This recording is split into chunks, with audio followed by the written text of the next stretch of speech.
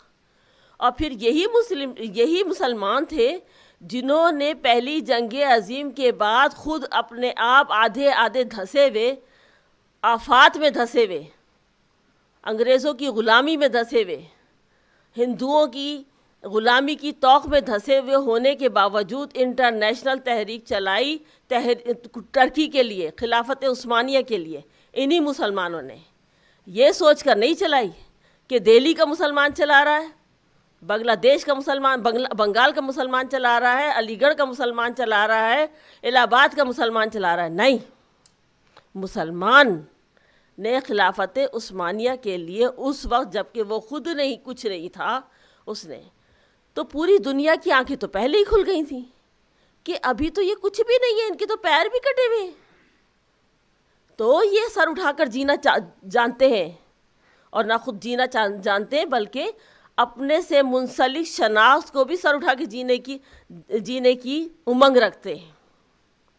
پھر اس کے بعد ہم دیکھتے ہیں کہ 1916 میں وہی آل انڈیا کانگریس جو کہ نام سننا گوارا نہیں کر رہی, وہ لکھنؤ پیکٹ کے حوالے سے ایک ٹیبل پہ آ کے بٹھا دیتے انہیں.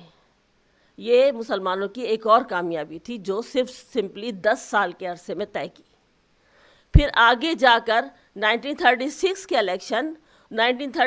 الیکشن سے حاصل ہونے والا سبق, اور پھر 1945 کے الیکشن اور اس میں واضح طور پر کامیابی, یہ اس بات کا ثبوت ہے کہ جب بھی مسلمان یکجہت ہو کر نکلتے ہیں تو اپنے لیے کامیابی حاصل کرتے ہیں. لہٰذا برائے مہربانی ہر قوم سے نکل کر مسلمان قوم بن جائیں, ہر قومیت کو بھول کر صرف مسلمان قومیت بن جائیں, اور ہر قومیت کو بھول کر صرف پاکستانی بن جائیں, اور پھر آگے بڑھیں. اب رہ جاتا ہے یہ کہ سندھ میں کیا ہو رہا ہے, اس کا ایک ہی حل ہے. اس سے پہلے بھی میں نے مرزا صاحب آپ کو کہا تھا, آپ نے پوچھا تھا تو اس پہ کہ جب ہم پارلیمنٹری سسٹم کو برطانیہ سے نریٹ کرتے ہیں, پارلیمنٹری ڈیموکریسی کو, تو یونٹری فارم آف گورنمنٹ کو بھی نریٹ کر لیں, اور administrative system, local government administrative system کو انتہائی اسٹرانگ کر دیں, تو بہت سارے مسائل کا حل ہو جائے گا. لوکل گورنمنٹ سسٹم جب مضبوط ہوگا, نیچے سے آپ کی لیڈرشپ اوپر آئے گی, تو کوئی وجہ نہیں کہ آپ آگے نہ بڑھو.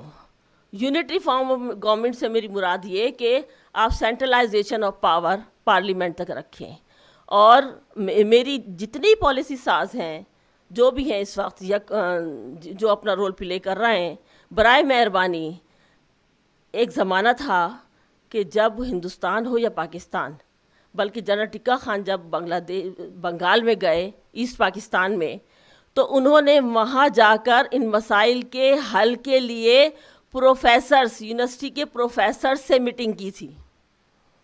میں یہ اس لیے نہیں کہہ رہی کہ میں خود پروفیسر ہوں, میں اس لیے کہہ رہی ہوں کہ انٹلیکچوئل کلاس کی ایک اہمیت تھی. پھر کراچی یونیورسٹی کے محمود حسین صدیقی صاحب جو ہمارے وائس چانسلر تھے, جب یہاں بل پیش کیا جاتا تھا تو پہلے ان کے پاس اس کو ریویو کے لیے بھیجا جاتا تھا. انڈیا میں بھی یہی کافی طویل عرصے تک یہ سلسلہ جاری رہا کہ انٹلیکچوئل کلاس کو پالیسی سازی, قانون سازی میں ریویو کے لیے باقاعدہ بلز بھیجے جاتے تھے.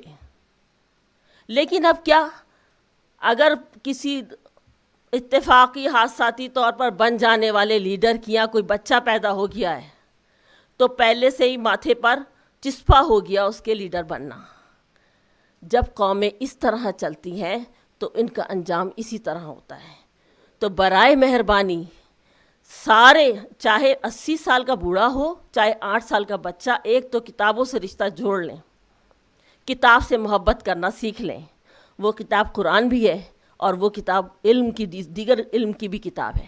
کتاب سے رشتہ جوڑ لیں, علم سے رشتہ جوڑ لیں, تعلیم کو مخلصانہ طور پر حاصل کریں, پلس جو پڑھیں جو دیکھیں اس پر آگے جاننے کی کوشش کریں. اور وہ ادارے جو کہ آگے پالیسی میکنگ کرتے ہیں, یا خود میں براہ راست بات کر رہی ہوں کہ وہ فوجی ادارے جو آگے جا کر سنبھالتے ہیں چیزوں کو, سرحدوں کو سنبھالتے ہیں, اپنے ریسرچ انسٹیٹیوٹ بنائیں کہ یہ واقعات جو ہوئے ہیں اس کے پیچھے کیا کیا وجوہات ہیں اور آگے کیا ایسے لائے عمل طے کیے جائیں جس سے کہ آگے ہم آگے سے آگے بڑھ سکیں اور اس طرح کی کوئی واقعات نہ ہوں. جب تک آپ اس پر ریسرچ نہیں کریں گے, جب تک آپ ان معاملات کو اور اس میں اپنی حضور صلی اللہ علیہ وسلم کی جنگی حکمت عملی کو سامنے رکھیں, اسے کہیں اگنور نہ کریں, تو دیکھیے یہی پاکستان ہوگا جس سے ڈر کر 1965 کے بعد 71 میں انہیں ہرانے کی کوشش کی گئی تھی. یہ پاکستان پھر ایک سپر پاور کی طور پر ابھر کر سامنے آئے گا. اور ناظرین کرام یہاں لیتے ہیں ایک بریک کے بعد حاضر خدمت ہوتے ہیں.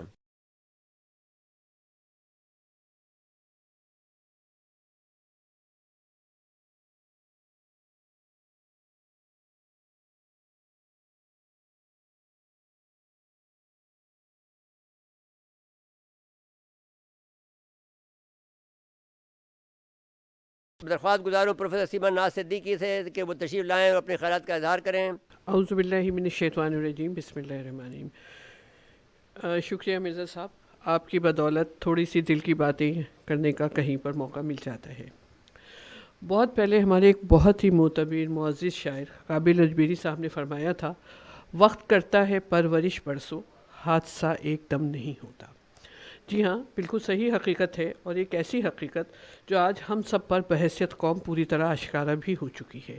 اور ہو بھی کیوں نہ, یہ ماہ دسمبر ہے, اور دسمبر کی 16 تاریخ وہ تاریخ ہے جو ہر سال آتی ہے اور آ کر ہم جیسے محب وطن بہت حساس لوگوں کو ایک دکھ, ایک اذیت اور ایک نہ ختم ہونے والے کرب سے دوچار کر جاتی ہے. سانحہ سقوط مشرقی پاکستان ہو یا سانحہ آرمی پبلک اسکول کے بچوں اور اسٹاف سے متعلق شہادتیں, یہ ملک کی تاریخ کے وہ عظیم اور دلخراش سانحات ہیں جو ملک کی تاریخ کو نہ صرف جھنجھوڑ کر رکھ گئے بلکہ یہ احساس بھی دلا گئے کہ ذرا سی کوتاہی, ذرا سی لاپرواہی, ذرا سی کوتاہ بینی, ذرا سی تنگ نظری, ذرا سی دل کی تنگی کیا کیا گل کھلوا دیتی ہے. ہم وقتی طور پر ایسے سانحات میں بحیثیت قوم جذباتی ہو کر جس ہمت, جس محبت, جس طاقت اور جس یگانگت کا مظاہرہ فوری طور پر کرتے ہیں, وہ سب بعد ازاں رفتہ رفتہ کہیں کھو جایا کرتا ہے, اور ہم سب کچھ تقریباً فراموش کرتے چلے جاتے ہیں, اور یہ بھی بھول جاتے ہیں کہ جو قوم بھلا دیتی ہے تاریخ کو اپنی, اس قوم کا جغرافیہ باقی نہیں رہتا. آپ خود ہی ملاحظہ فرمائیں آج بے حسی اور لا تعلقی کے اس عظیم سانحے کے حوالے سے, ان دونوں سانحات کے حوالے سے ملکی سطح پر اب تک کتنے اداروں اور کتنے شخصیات نے کچھ سوچا یا لکھا, کتنی کانفرنسز کا انعقاد ہوا, کتنے سیمینارز منعقد ہوئے, کتنے جلسے اور جلوس ان سانحات کے افسوس کرنے, ان کی وجوہات جاننے اور ان سے کچھ سبق حاصل کرنے کے حوالے سے منعقد ہوئے. شاید چند ایک ہی ہوں تو ہوں, وہ بھی ان کا بھی پتہ نہیں ہے فی الحال. اور ہے کوئی بتا سکے کہ ان حوالوں سے کتنے نمایاں طور پر سوشل اور پرنٹ میڈیا نے اپنی ذمہ داریاں کس حد تک پوری کی؟ شاید آٹے میں نمک کے برابر یا اس سے بھی کم. اور تو اور ایک حیران کن امر جسے میں نے ذاتی طور پر خصوصاً محسوس کیا, وہ یہ کہ ہر سال کی طرح اس سال بھی ان سانحات کو لے کر جو شور, جو غوغا تھوڑا بہت بلند کیا گیا, تو وہ بھی زیادہ تر زبان اردو کے پرستاروں اور میڈیا میں ہی دکھائی دیا. انگریزی کے شائقین اور میڈیا کے نزدیک شاید یہ سانحات زیادہ اہم نہیں. بہرحال وجوہات کچھ بھی ہوں, قومی سانحات کو بھلا دینا یا نظر انداز کر دینا ہماری عادت ہی بن چکی ہے یا بوجوہ بنا دی گئی ہے. آپ خود ہی سوچیں, ملک کے حوالے سے بڑے بڑے فضائی حادثات ہوں یا دہشت گردی کے ڈھیر واقعات اور ان کی پرزور مذمت, واقعات سانحہ شہادت لیاقت علی خان ہوں یا سانحہ شہادت بے نظیر, آج تک ان کی نہ کوئی باضابطہ اور باقاعدہ تحقیقاتی رپورٹ تاحال سامنے آئی ہے اور شاید نہ لائی بھی گئی ہو. ہو سکتا ہے ایسے سانحات کی اصل وجوہات، محرکات اور کرداروں کا سامنے نہ لانا کسی قومی یا بین الاقوامی سازش کا حصہ ہو، کسی سوچی سمجھی منصوبہ بندی کا شاخسانہ ہو، کسی دشمن کی چھپی ہوئی عداوت کا نتیجہ ہو، مگر یہ سب کرنے والے شاید بھول جاتے ہیں کہ حقیقت اور سچ کبھی بھی چھپائے نہیں چھپتے۔ آج نہیں تو کل سب کچھ سامنے آ ہی جائے گا۔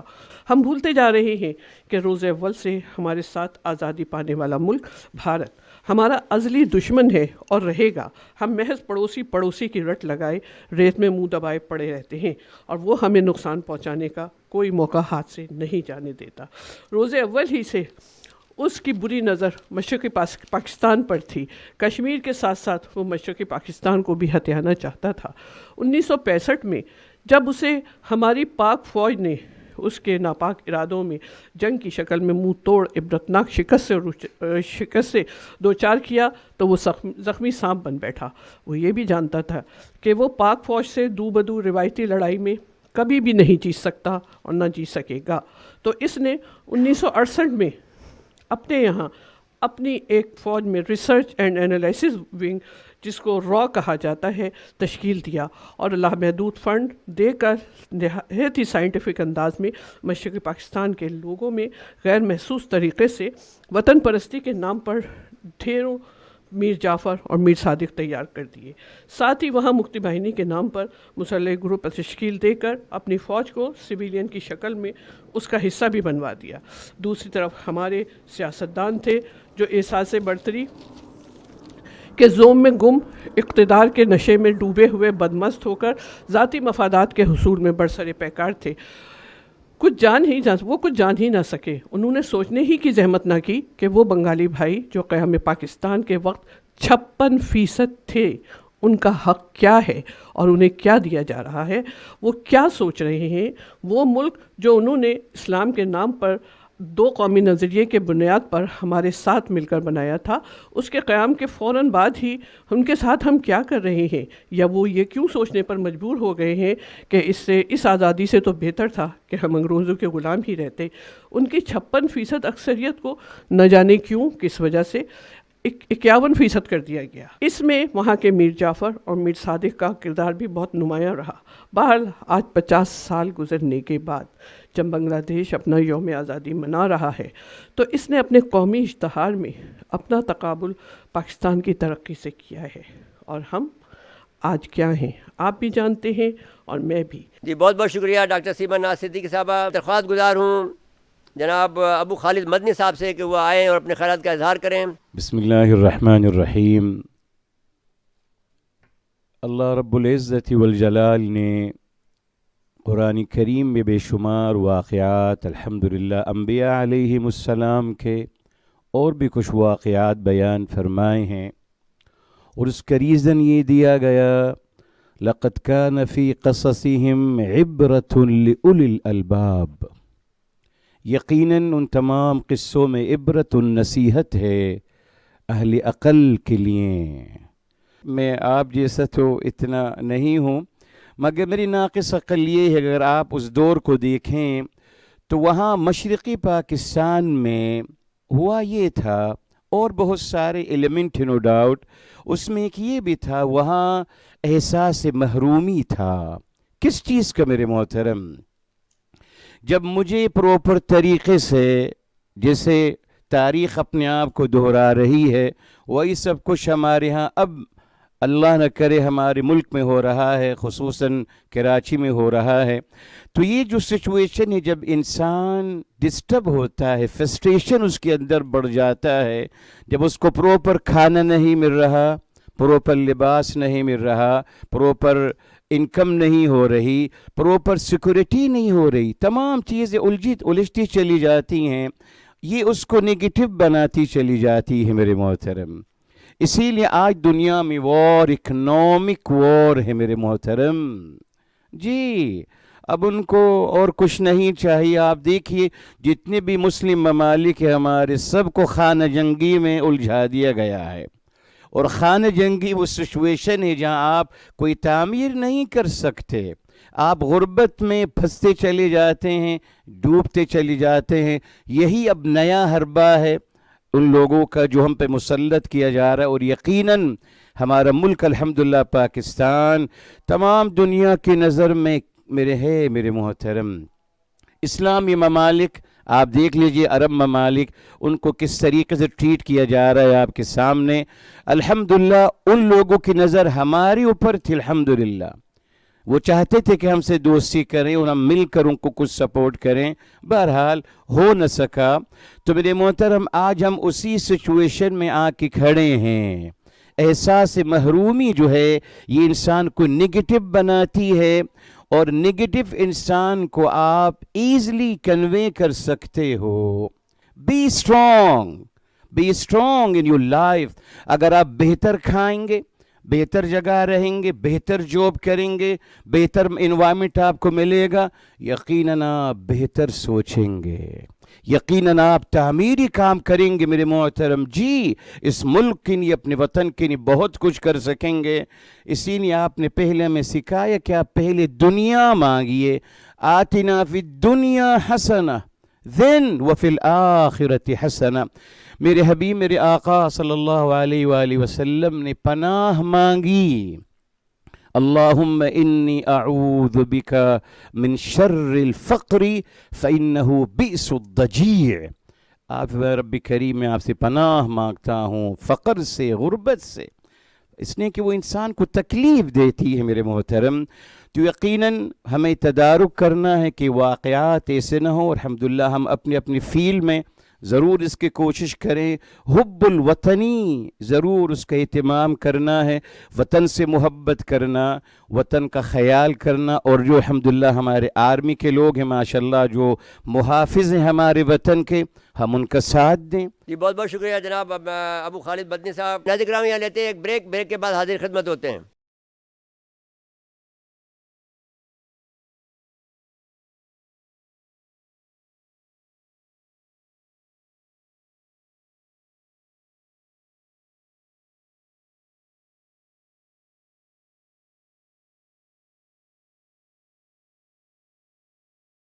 میں درخواست گزار ہوں جناب شمون ابرار صاحب سے کہ وہ آئیں، اپنے خیالات کا اظہار کریں. سانحہ مشرقی پاکستان یا سقوط ڈھاکہ یا المیہ مشرقی پاکستان، یہ سب ایک ہی چیزیں ہیں. بڑی اچھی بات ابھی ہمارے مقرر ابھی جو مجھ سے پہلے تھے وہ فرما رہے تھے کہ ہمیں اب نوحہ اس کا بار بار نہیں پڑھنا چاہیے، کیونکہ اس سے حاصل کچھ نہیں. حاصل ہمیں اگر کچھ ہونا ہے تو موجودہ حالات کا تجزیہ اور مستقبل کے جو اندیشے ہیں اس پر نظر رکھنے سے ہو سکتا ہے. لیکن کچھ نہ کچھ بہرحال، چونکہ میں بھی چشم دید گواہ ہوں، میں کوئی 9-10 سال کی میری عمر تھی اور ڈھاکہ فالس سے پہلے والدین کے ساتھ میں پاکستان آ گیا تھا. تو میں کلاس 5 میں تھا، 5 میں آیا تھا، ابھی کلاس شروع نہیں ہوئی تھی. تو میں نے جو 23 مارچ والے دن جو وہاں دیکھا تھا کہ وہاں عوامی لیگ نے اعلان کیا کہ آج پاکستان کا جھنڈا کہیں نہیں لہرائے گا، کسی گھر میں نہیں، کسی دفتر میں نہیں، کسی جگہ. لیکن جو غیر بنگالی تھے، جو عرف عام میں جن کو بہاری کہا جاتا، مگر وہ بہاری ٹھیک ہے ان کی تعداد زیادہ تھی، مگر وہاں مدراس کے لوگ بھی تھے جو ہم جانتے ہیں ان کو، وہاں یو پی کے لوگ بھی تھے، وہاں کچھ ہمارے پنجابی حضرات بھی تھے، اور کچھ تھوڑے بہت پختون بھی تھے جن کو کابلی والا کہا جاتا تھا. بہرحال یہ لوگ تھے، انہوں نے یہ جو کمیونٹی تھی غیر بنگالی کمیونٹی، انہوں نے پاکستان کا جھنڈا لہرایا. اور میں چونکہ چھوٹا تھا تو مجھے یاد ہے کہ ہماری جو آبادی تھی وہ غیر بنگالیوں کی، اس پر حملہ ہو گیا اور بنگالیوں نے حملہ کر دیا، اور اس کے بعد وہاں پر ان کو پسپا کر دیا ہمارے لوگوں نے. کیونکہ اس وقت جو انہوں نے حملہ کیا تھا وہ ظاہر لاٹھی، تلوار، بلم، برچی، یہ سب چیزیں تھیں. تو ایک ریئیکشن تھا ان کی طرف سے اور جواب تھا ہماری طرف سے. پھر بعد میں وہاں کے لوگوں نے کیوں عوامی لیگ کا ساتھ نہیں دیا، یہ بھی ایک لمبی داستان ہے، اور اس کے پیچھے ایک تاریخی فیکٹ ہے اور نفسیاتی رد عمل ہے کہ وہ لوگ جو سن 46 میں جن کو قتل کیا گیا، جن کے لوگوں کو شہید کیا گیا بہار رائٹس 1946 میں، اور ان کی لاشوں پہ دو قومی نظریہ کی بنیاد مضبوط ہوئی ہے پاکستان، جیسے کہ انیس شیخ صاحب نے ابھی کہا، انہوں نے چونکہ یہ کافی ریسرچ کر رہے ہیں مختلف تاریخ پہ، تو 46 بہار رائٹس کی وجہ سے پاکستان بنانے پر مجبور ہوئے، 2 نیشن تھیوری جو ہے وہ ایکسیپٹ کیا گیا۔ اچھا، اب میں، یہ تو ایک فیکٹ تھا، اب میں آتا ہوں اس طرف کہ وہ لوگ جو محصورین کہلاتے ہیں انہی کے رشتہ دار پاکستان میں ہیں اور انہی کے رشتہ دار بھارت میں ہیں۔ آپ دیکھیں تینوں ایک ہی نسل سے تعلق رکھتے ہیں، ذرا اس پہ غور کیجئے گا۔ آپ دیکھیں تینوں جگہ ان پہ ظلم و ستم ڈھایا جا رہا ہے، ذرا غور کریں اس پر کہ ان پر ہی کیوں ظلم کیا جا رہا ہے، ان کو ہی کیوں تختہ مشق بنایا جا رہا ہے۔ اس کی وجہ یہ ہے کہ یہ وہ نسل ہے، یہ وہ مسلمانوں کی ہندو نسل مسلمان ہیں کہ جنہوں نے پورے بھارت پہ، پورے ہندوستان پر 800 سال تک حکومت کی۔ یہ رولنگ کلاس ہیں، اور اس کلاس کو آج نہیں بلکہ یہ فیصلہ کوئی 200 سال 1857 کے بعد ہی ہو چکا تھا کہ اس کلاس کو کریش کر دیا جائے۔ یہ کلاس کہیں بھی ہو اس کو پنپنے نہ دیا جائے اور ان کو ترقی نہ کرنے دیا جائے۔ اور آپ دیکھیں کہ پاکستان جس حالت میں بنا ہے، اور اقلیتی صوبوں کے مسلمانوں نے پاکستان بنایا ہے، یعنی کہ وہ کہنا چاہیے صف اول کے تحریکی تھے اقلیتی صوبوں کے مسلمان، یہاں کے لوگ بھی اس میں بعد میں شامل ہوئے، لیکن یہاں پر پاکستان بنتے ہی فیوڈل لاٹس جو تھے، فیوڈل سسٹم کا چونکہ آلریڈی یہاں پر موجود تھا ایک سسٹم، اس کا غلبہ رہا، اور لیاقت علی خان کو شہید کیا گیا، سہروردی کو ملک بدر ہونا پڑا، اور اسے مولوی تمیز الدین سے اقتدار لیا گیا، اور جتنے لوگ تھے تحریک پاکستان کو ان کو چن چن کر یا قتل کیا گیا یا ان کو سائڈ میں لگا دیا گیا۔ تو پھر یہ ہے کہ مجیب الرحمان کا، جیسے کہ ابھی انیس صاحب کہتے ہیں کہ اردو کو، بعض لوگ کہتے ہیں کہ اردو کی وجہ سے بنگال الگ ہوا، یہ بالکل یعنی کہ من گھڑت بات ہے۔ مجیب الرحمان یا یہاں پر موجود جو دوسرے میر جعفر، میر صادق پنپ رہے ہیں، یہ پاکستان جس وقت بن رہا تھا یہ سب ساتھ تھے، اور ایسا لگتا ہے بلکہ تاریخی طور پہ اگر تجزیہ کریں یہ اس بات پر تیار تھے کہ پاکستان بن جانے کے بعد ہم آہستہ آہستہ علیحدگی اختیار کریں گے اور بہانہ بنائیں گے اردو کو، اور ظلم و ستم کریں گے ان لوگوں پر جو نظریاتی گروہ ہے، یعنی جو ہندوستان سے ہجرت کر کے جو لوگ آئے ہیں، چونکہ یہ نظریاتی طبقہ ہے۔ آپ دیکھیں دونوں طبقے پر نشانہ دونوں کو بنایا جاتا ہے، اردو پہ پہلے ضرب لگائی جاتی ہے، اور یہ پاکستان کو نقصان پہنچانے کی پہلی کوشش ہوتی ہے کہ اردو کے خلاف جو ہے زہر اگلا جاتا ہے۔ ہمارا دشمن یہ چاہتا ہے کہ آپ 16 دسمبر کو نہ بھولیں، لیکن ہمارا کیا کردار ہے؟ ہم 16 دسمبر کو بھول جاتے ہیں۔ ہر سال 16 دسمبر میں ہم اکٹھے ہوتے ہیں، ہم کچھ نوحہ پڑھتے ہیں، کچھ باتیں کرتے ہیں، پھر ہم خاموش ہو جاتے ہیں۔ ہمیں سارا سال اس کو زندہ رکھنا چاہیے، اور سارا سال ہم اپنے لوگوں کو بتانا چاہیے کہ 16 دسمبر ہماری قومی تاریخ کا سیاہ ترین دن ہے، اور ہمارے لیے یہ رستہ ہوا ایک زخم ہے۔ تو ہمیں اس کو یاد کریں گے تو ہمارا ضمیر بیدار رہے گا، ہماری تحریک بیدار رہے گی۔ تو ان بچوں، ان کے والدین کو سلام ہے کہ انہوں نے کس طرح سے برداشت کیا، اور میں پاک فوج کو بھی اپریشیٹ کرتا ہوں، سلام پیش کرتا ہوں، سراہتا ہوں کہ انہوں نے، کہتے ہیں نا دیر آئے درست آئے، 50 سال بعد انہوں نے ریکگنائز کیا، یا 50 سال بعد انہوں نے ان لوگوں کو بلایا جنہوں نے مشرقی پاکستان میں فوج سے آگے رہ کر کے اور سویلین آرمڈ فورس بنا کر کے وہاں پر پاکستانی فوج کے لیے راستے بنائے، لڑائی کی، اور قید و بند کی صورتیں برداشت کی، قتل ہوئے، ان کا خون کیا گیا، وہاں ان کو قتل کیا گیا، لیکن وہ ان میں سے جو لوگ بچ گئے وہ پاکستان آ گئے، اور ان کو پاک فوج نے سراہتے ہوئے ان کے جو کارنامے ہیں ان کو بلایا DHQ میں۔ تو یہ بہت اچھا کام کیا ہے، اور ایسا ہونا چاہیے تھا۔ کہتے ہیں دیر آئے درست آئے۔ جی میں بہت شکر گزار ہوں آپ کا کہ آپ تشریف لائے اور آپ نے خطاب کیا۔ میں درخواست گزار ہوں شاہین خان ایڈوکیٹ سے کہ وہ آئیں اپنے خیالات کا اظہار کریں۔ بسم اللہ الرحمن الرحیم۔ خاص طور پہ آج جس چیز کا ہم غم منا رہے ہیں، یا جو ہم پروگرام یہاں پہ جو آرگنائز کیا ہے مرزا صاحب نے، اس کا بنیادی مقصد سمجھنا ہے اور آگے کا لاہ عمل طے کرنا ہے۔ اگر ہم نے تمام جتنے بھی شرکاء بیٹھے ہوئے ہیں اور جتنے ریسرچ جنہوں نے لکھی ہیں، بکس لکھی ہیں اور جنہوں نے اس پر کام کیا ہے، ان تمام لوگوں کو ان باتوں کو تھوڑا سا مزید سمجھنا چاہیے کہ آگے راستہ بھی دینا چاہیے۔ آپ نے لکھا ہے، ٹھیک ہے، بہت اچھا لکھا، آپ نے ریسرچ کی، بہت اچھا ریسرچ کیا، اور وہ عوامل جو اس معاملات کے اندر کار فرما تھے ان کو آپ نے عیاں کیا۔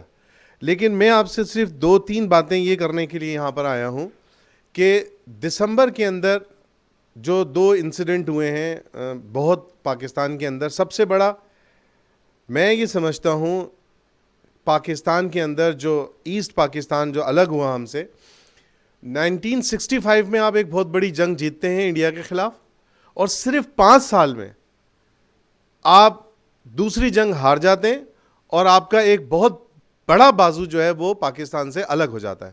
کبھی اس پرسیپشن کو آپ نے سوچا؟ کبھی اس بات کو آپ نے انڈرسٹینڈ کیا کہ ذوالفقار علی بھٹو کی سیاست کیا تھی؟ ذوالفقار علی بھٹو کی سیاست کیا پہلو تھا جس کی بہاف پر ہمارا ایک بہت بڑا بازو، یعنی ہمارا رائٹ آرم، وہ کٹ گیا؟ یہ دراصل ذوالفقار علی بھٹو کی خود پسندانہ سیاست کا عمل تھا۔ اگر وہ خود پسندانہ سیاست کا عمل برقرار نہیں رکھتے تو ظاہر سی بات ہے آج وہ بازو ہمارے ساتھ منسلک ہوتا۔ اور دوسری بات، 1965 کے بعد بین الاقوامی طاقتیں جتنی بھی تھیں، انہوں نے یہ دیکھ لیا تھا کہ پاکستان کی جو فوج ہے اس نے کس طرح سے اتنے بڑے دشمن کو ختم کر دیا۔ یعنی جس طرح پھر اس کے بعد وہ انٹرنیشنل کانسپائریسیز شروع ہوئی ہیں اور انہوں نے جس طرح سے پاکستان کے اندر کام کرنا تیزی کے ساتھ شروع کیا، جس کی مرزا صاحب نے بہت ساری مثالیں دیں کہ KGP تھی، را بھی تھا، CIA بھی، سب کے سب شامل ہو گئے۔ اس کے عوامل کیا تھے؟ اس کے عوامل ہمارا اپنا اس وقت کا موجودہ سلیکٹڈ کہہ لیں یا ان سلیکٹڈ کہہ لیں وزیر اعظم خود موجود تھا، کہ اگر وہ تھوڑی سی، آج بھی تو کمپرومائز کر رہے ہیں نا ہم دنیا سے، آج بھی تو ہم اپنے لوگوں سے کمپرومائز کر رہے ہیں، آج بھی تو ہم اپنے لوگوں کو لے کر بات کر رہے ہیں، جو لوگ بلوچستان کی الگ ہونے کی باتیں کر رہے ہیں۔ تو اگر یہ پہلے کام کر لیتے تو آج ہمارا 56% ہمارے ساتھ منسلک ہوتا۔ تو ان عوامل کو دیکھنا پڑے گا۔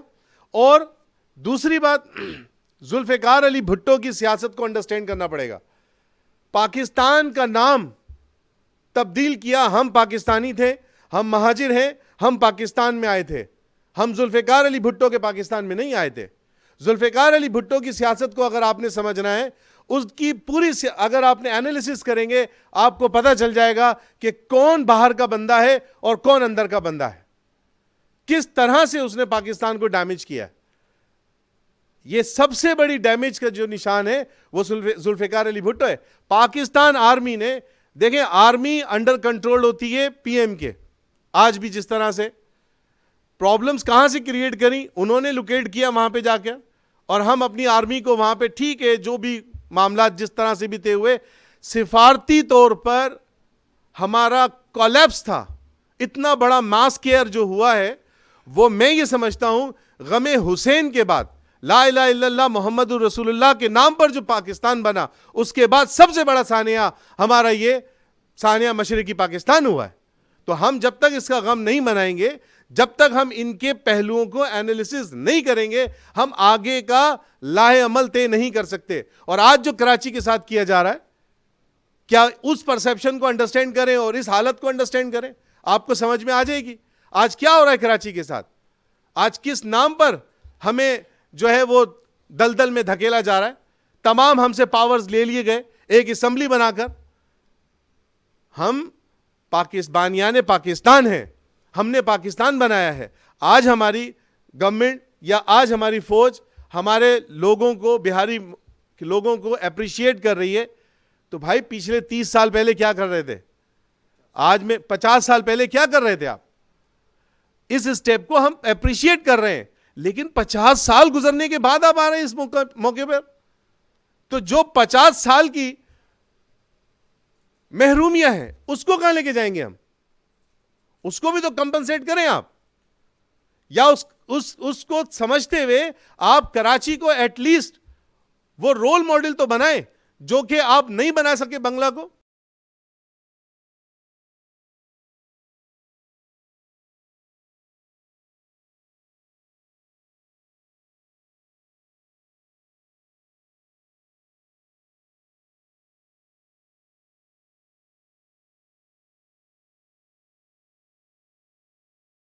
میں درخواست گزار ہوں علیم النساء ایڈوکیٹ صاحبہ سے کہ وہ آئیں تو اپنے خیالات کا اظہار کریں. بسم اللہ الرحمن الرحیم. آج کا خاص ایجنڈا جو تھا وہ سقوط ڈھاکہ اور عامر پبلک اسکول کے شہداء کے لیے. نصرت مرزا صاحب کی ایک شروع سے ایک جد و جہد رہی ہے. انہوں نے بہاریوں کے لیے ہر قدم پر لبیک کہا ہے اور بہاریوں کے لیے بڑی کوشش کی ہے. میں نے یہی دیکھا ہے کہ نصرت مرزا صاحب بہاریوں کے لیے آواز بلند کی اور بار بار آواز بلند کی. تو میرے خیال سے اگر مجھے کوئی ایسا قائد ہم لوگوں کو ہمارے بہاریوں کو مل جائے, ایسا کوئی سپہ سالار مل جائے جو ہمارے لیے آواز اٹھائے اور ہم اس کے بازو بنے. کہنے کا مقصد یہ ہے کہ سقوط ڈھاکہ میں جو کچھ بھی ہوا وہ ہماری غلطی تھی, ہمارے بزرگوں کی غلطی تھی یا ہمارے حکمرانوں کی غلطی تھی, لیکن جو وہ ہونا تھا وہ ہو گیا. ہمیں یہ دیکھنا ہے کہ ہمارے بہاری قوم کہیں سے کمتر نہیں ہے. اگر پاکستان کو ابھی بھی ہمارے بہاریوں کے لہو کی ضرورت پڑے گی تو وہ دریغ نہیں کریں گے, کیونکہ ہمارے بہاریوں نے, ہم لوگوں نے, ہمارے بزرگوں نے 2 دفعہ ہجرت کی ہے اور پاکستان بچانے والے ہم ہیں, پاکستان بنانے والے ہم ہیں. ہمیں کوئی ایسے کس طرح کہہ سکتا ہے کہ پاکستان ہمارا ہے؟ پاکستان کسی کے باپ کی جاگیر نہیں ہے, پاکستان کسی کی ملکیت نہیں ہے. پاکستان اسلامی جمہوریہ ملک ہے. پاکستان کا مطلب لا الہ الا اللہ محمد رسول. تو پاکستان یہ کلمہ کوئی کسی سے چھین سکتا ہے؟ نہیں چھین سکتا ہے. تو میری آپ سے یہی گزارش ہے, جب قیام پاکستان کے وقت پاکستان کے خلاف سازشیں شروع ہوئی تو یہی بہاری قوم کے نوجوانوں نے, بزرگوں نے اپنی جانوں کا نذرانہ دیا اور پاکستان کا ساتھ دیا, صرف اس لیے کہ ہمیں پاکستان ہمارا ہے. وہ کبھی بھی یہ نہیں چاہتے تھے کہ ہم بنگلہ دیش میں رہیں گے اور یہ بنگلہ دیش ہو جائے. لیکن کسی کی بھی غلطی تھی, وہ غلطی تھی. اب کہنے کا مقصد یہ ہے کہ 1971 میں پاکستان کے خلاف جو سازشیں ہوئی, جو کچھ بھی ہوا, وہ اس کا ازالہ کہیں بھی نہیں ہو سکتا, کوئی بھی پورا نہیں کر سکتا.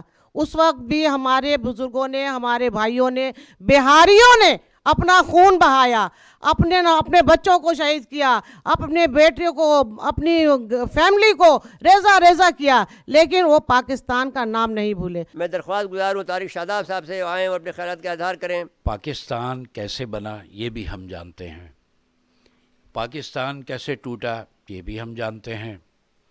اچھا, پاکستان کس طرف جا رہا ہے یہ بھی ہمارے سامنے. میں آج کل ایک تحریک چلا رہا ہوں, بلکہ کوشش ہماری ہے کہ نصرت مرزا ایک فرد, ایک تحریک. تو یہ کوئی شخصیت پرستی کے لیے میں نے یہ کام نہیں کیا, بلکہ جو میں 92 سے عملی جد و جہد کر رہا ہوں مرزا صاحب کے ساتھ, اور میں یہ جانتا ہوں, میں نے مرزا صاحب کو حکومتیں بناتے ہوئے بھی دیکھا ہے اور حکومتیں گراتے ہوئے بھی دیکھا ہے.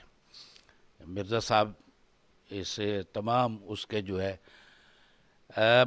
اب میں یہ بتاؤں کہ پاکستان کیا ہے, جو ہم نے سوچنا ہے کہ پاکستان ہے کیا. دیکھیے, مجھے یہ یاد ہے کہ جب میں زمانہ طالب علمی میں تھا تو ہم خبریں پڑھا کرتے تھے کہ روس افغانستان کی طرف آ رہا ہے. تو ایک چھوٹا سا ایک سرکل تھا, میں جس اسٹوڈنٹ آرگنائزیشن سے وابستہ تھا تو وہاں وہ سرکل ہوتے تھے اور اس کے اندر ہم بین الاقوامی حالات پر, ملکی حالات پہ بات کیا کرتے تھے کسی بھی نماز سے فارغ ہونے کے بعد.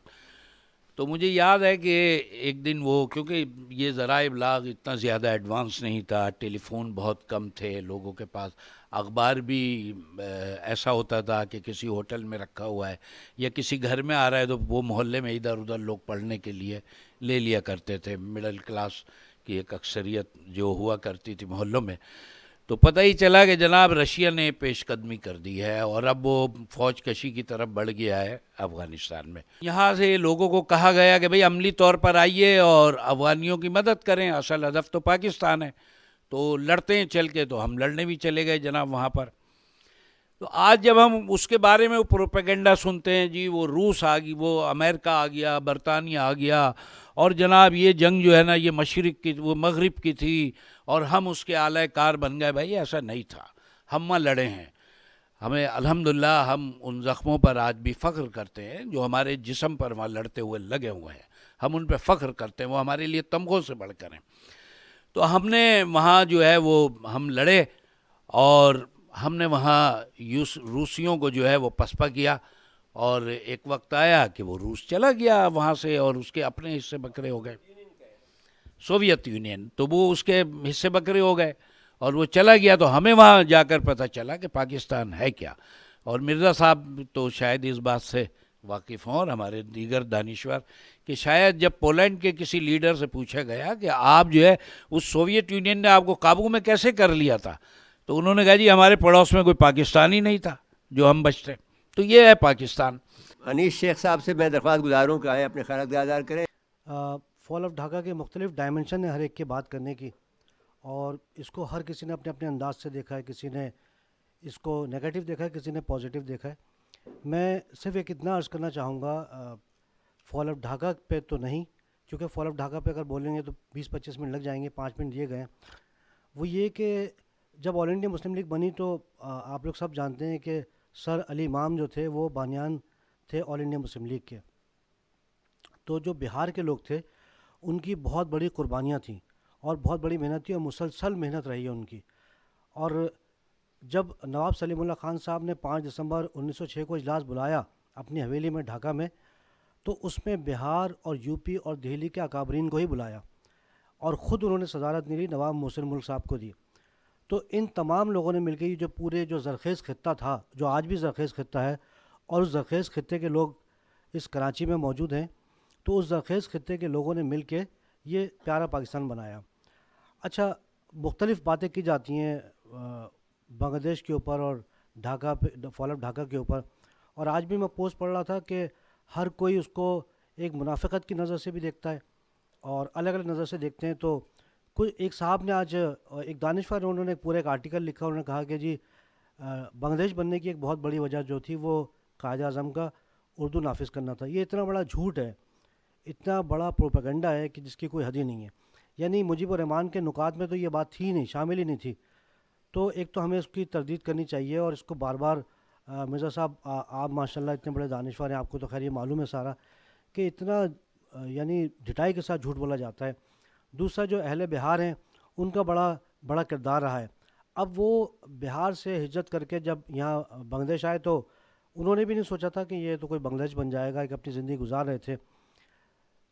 بہار کے حوالے سے جو میں سب سے اہم ترین چیز میں ہر پروگرام میں بیان کرتا ہوں میں، اور ہم نے ایک موقف لیا ہے ہمارے شمون ابرار صاحب نے، ہم لوگوں سے یہ کہتے ہیں کہ آپ تاریخ کی کوئی سی بھی کتاب اٹھا لیجئے، پاکستان بنتا ہی نہیں اگر بہار کے اکتوبر میں 1946 میں فسادات نہ ہوتے. وہ صرف اور صرف وہ فسادات جو تھے وہ قیام پاکستان کا موجب بنے. تو یہ اعلان بہار کا ایک بہت بڑی قربانی ہے.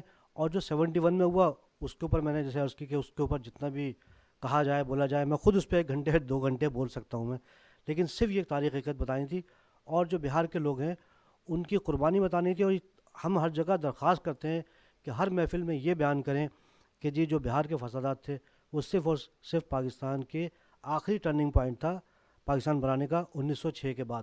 تو اس طرح سے یہ ساری گفتگو آج مکمل ہوئی ہے اور ہم سمجھتے ہیں کہ ہم نے جو حق ادا کیا ہے پاکستان کی یاد میں، جو ہمارے دلوں پہ جو زخم لگے ہوئے ہیں، جو ہمیں دکھ ہے، درد ہے، اس کا ہم آج اپنا اظہار کر رہے ہیں. تو ناظرین کرام، اس کے بعد آپ سے لیتے ہیں اجازت. اللہ حافظ.